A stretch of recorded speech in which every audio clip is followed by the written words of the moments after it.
Migo Sharon. Wachimiswe, RoseAnne Archibald at Dishnikasan.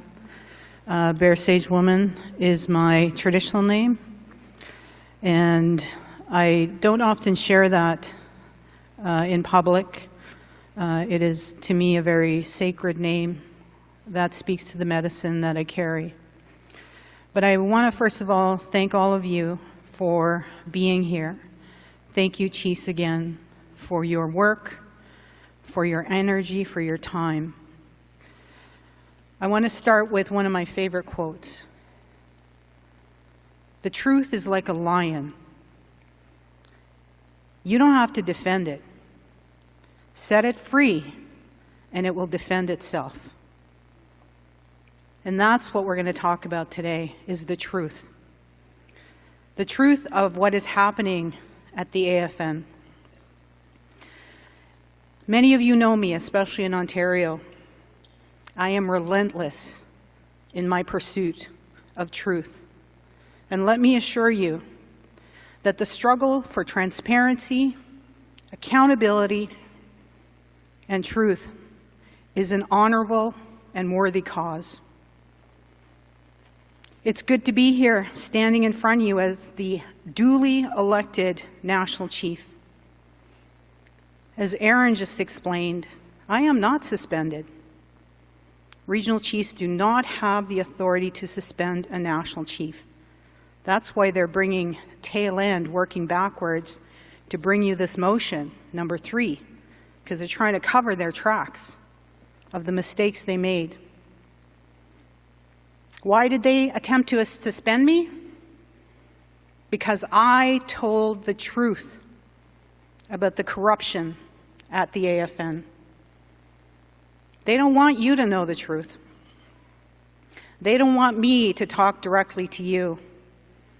But I am obligated to talk to you under the Charter. I have a sacred, moral obligation to speak the truth. The AFN Secretariat and the regional chiefs and the NIB Corporation, as Chief Prosper talked about, is a colonial structure. It follows non-Indigenous laws. It's not grounded in our culture. It's not grounded in our values.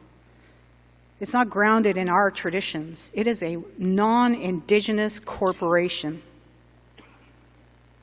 And Chiefs, that's why I came forward.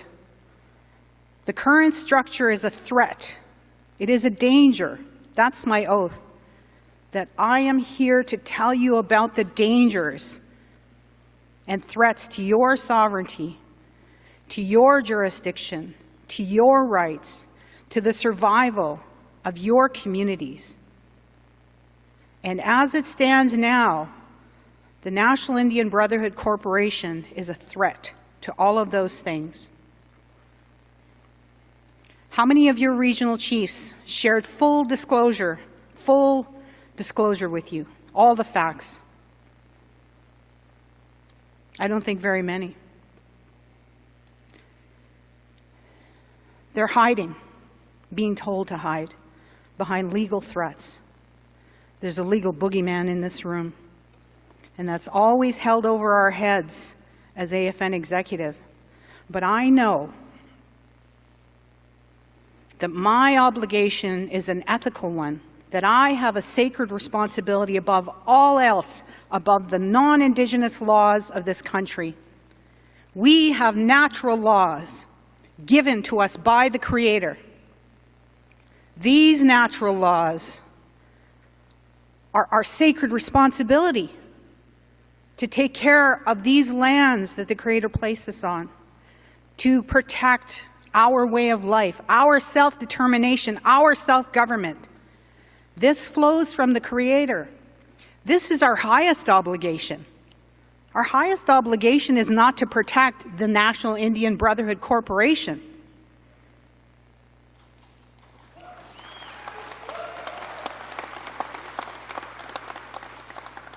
I really appreciated what Regional Chief Prosper said about love, that he loves me. But you know what's happening? Lateral violence. Colonial lateral violence against me. And by extension, all of you as chiefs, because you put me here. I am your representative. I am your servant. I only exist because all of you put me in this position. So an attack on me is an attack on you.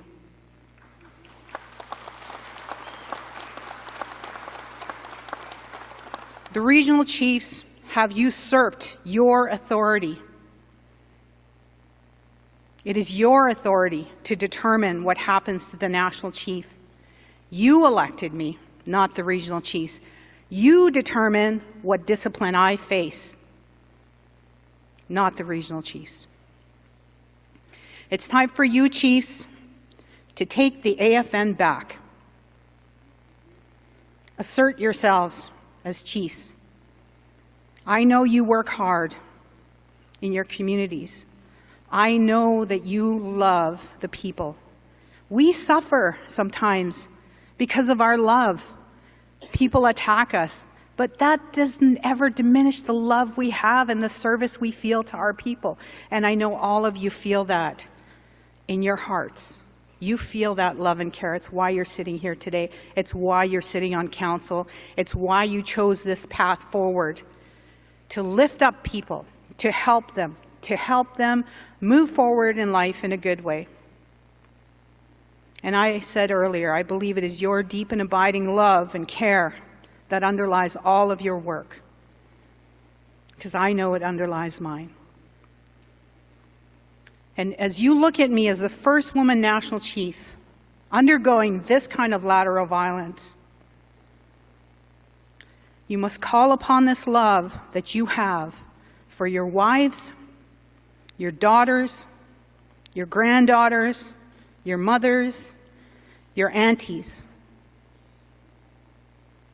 You must call upon that love and say, this lateral violence will stop.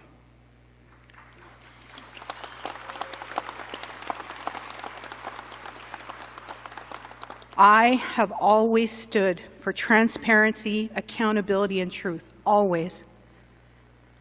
Duncan Michano is in this room, Chief Duncan Michano. 1989, I was hired as a band manager. And we cleaned the organization. We healed it. And today they're one of the best run communities in Canada. And I did a small part of that. Everybody knows this long history I have. These 33 years of commitment to ethical, moral, spiritual,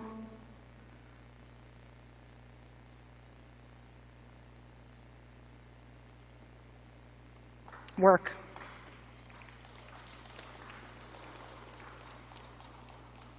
I recognize that as the first woman leader, as someone who has broken the ceiling 5 times, the glass ceiling, I've always walked with a different style of leadership. But it's always called for the same thing, which is transformative and positive change. And that's what we need at the AFN. We need to heal the AFN. Following decades, there have been decades of calls for reform. Decades. And that has been met with resistance and, in my case, retaliation. The reason we're here today and the reason I'm giving this speech is because I refused to give $1 million plus to staff in a staff payout. I refused. I knew it was wrong. This funding that I am entrusted with is meant to help you, all of your communities, all of your citizens. I can't hand $1 million to 4 people. I can't do it. It's meant for you. So we have come to a crossroads in our history, or as I like to say, herstory, because we recognize that underlying all of this also is intergenerational trauma, colonial violence that we have been subject to through these institutions of assimilation and genocide. That's what's playing out here too, intergenerational trauma. This is the healing that we need. This is our moment. This is our pivotal point. This is the time that we can begin to turn and move toward healing and healthiness. Yesterday, the executive talked about their press release. But we need to, and I agreed with them, we need to move forward. Once we finish this discussion, we need to go back to our agenda. There are items that we need to move forward on, and we can't spend another minute in this turmoil. Aaron explained that we had to go to court. I was forced. I did not want to go to a non-Indigenous court, but I knew that they could not stop me from attending this meeting. I knew it was unlawful. And I knew it was unlawful that they attempted to suspend me. Our theme has been mentioned many times, walking the healing path. For the last year, I've been talking about the healing path forward. Healing is not an easy road. I don't know if anybody's ever had a wound. Sometimes you gotta open that up and let that pus run out. And then you gotta clean it, and then you gotta heal it. And sometimes that's painful. And sometimes that's difficult. Healing is not kumbaya. Healing is work. And we must do that work together. Not only for the AFN, but for the people who are watching this. All the citizens who deserve clean drinking water, who deserve a good house to live in, who deserve schools that they can proudly send their children to. That's what we're healing. And everybody is looking to us in this moment. This is being called the biggest crisis in the 40-year history of the AFN. But I don't see it as a crisis. I see it as a great opportunity. It is a great opportunity for us to clean the AFN and heal it.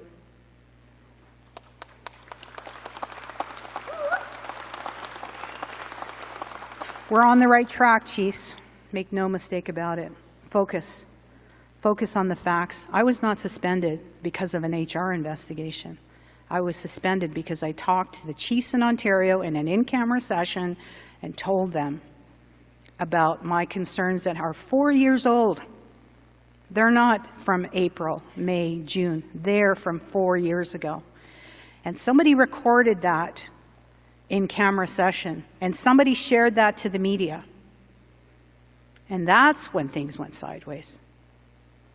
So I'm not suspended because of an HR investigation.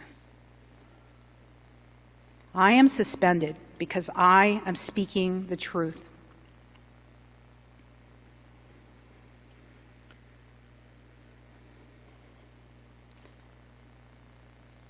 And when I think about the things that I've called for, they're reasonable.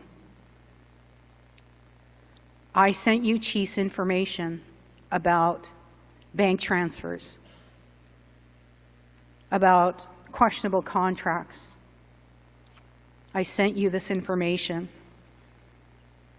There's lots in the AFN that's hidden. You can hide it in an audit by directing your auditor to look at transactions that are innocuous and hide the other ones. These things are hidden. We need a forensic audit. We need it. We need a forensic audit in just two areas: staff payouts and contracts. Millions of dollars have been paid in staff payouts, millions. That's what the forensic audit will show you. You will see how money that is meant for you and your communities has been going into somebody else's pocket.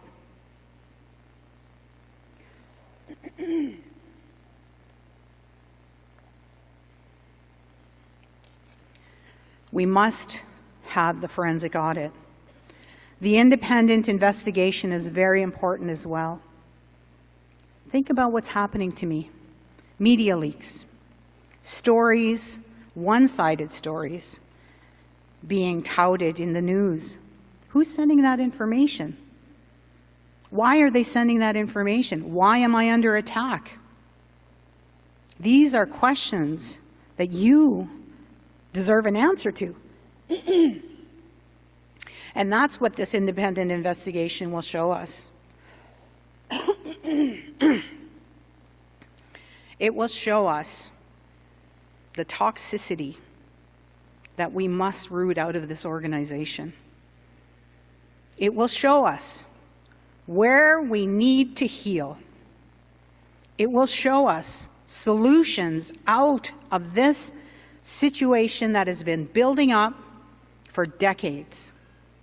Corruption at the AFN, that's not a recent story. That is one of the most widely known secrets in Indian country. You all know that.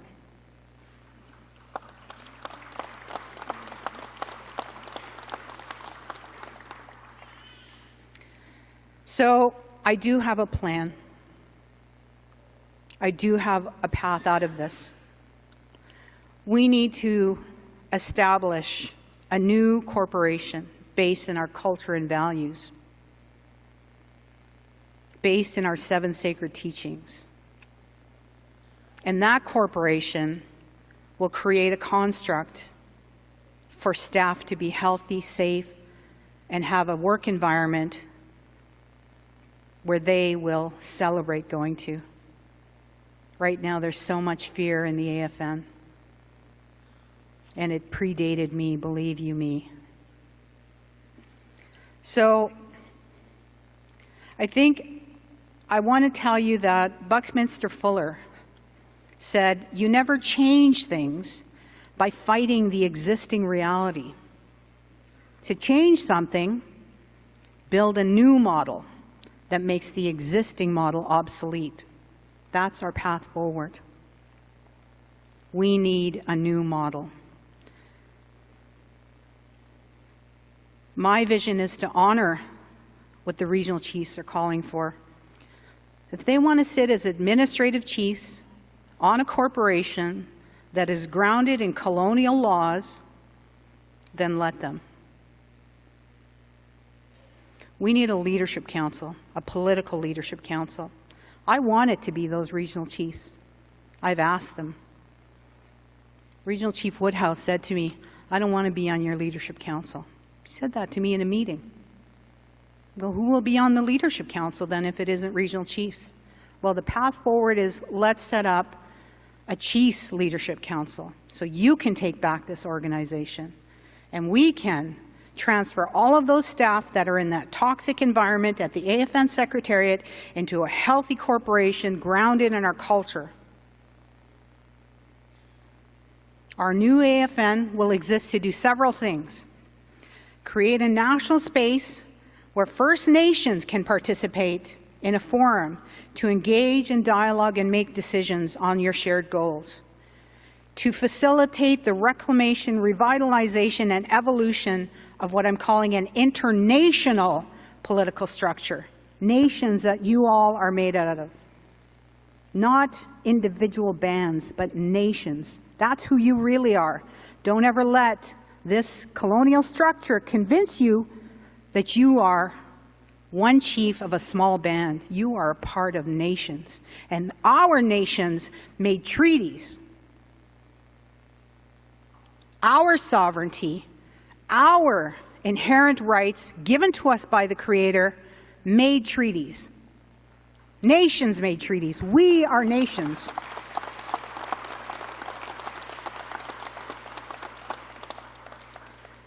So I ask you to stand with me in this positive vision of the future. Stand with me in my deep and abiding love and care for you and your citizens. Let's walk out of this, Chiefs, together. This suspension is unlawful. So when that resolution hits the floor, it should not hit the floor.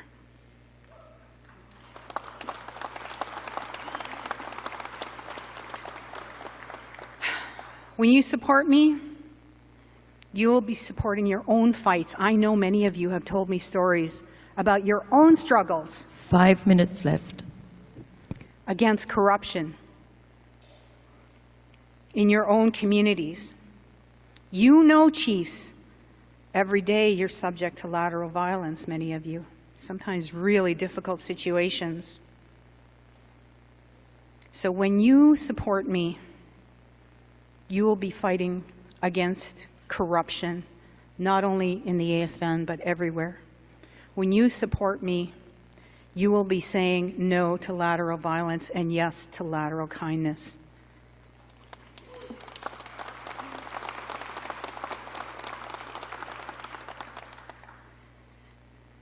So I ask you to support the resolution that I'm going to give some time to Chief Jocko to speak to, which is we need a forensic audit. We need an independent investigation. I want you to know that I am a warrior for peace, a warrior for love. That's who I am.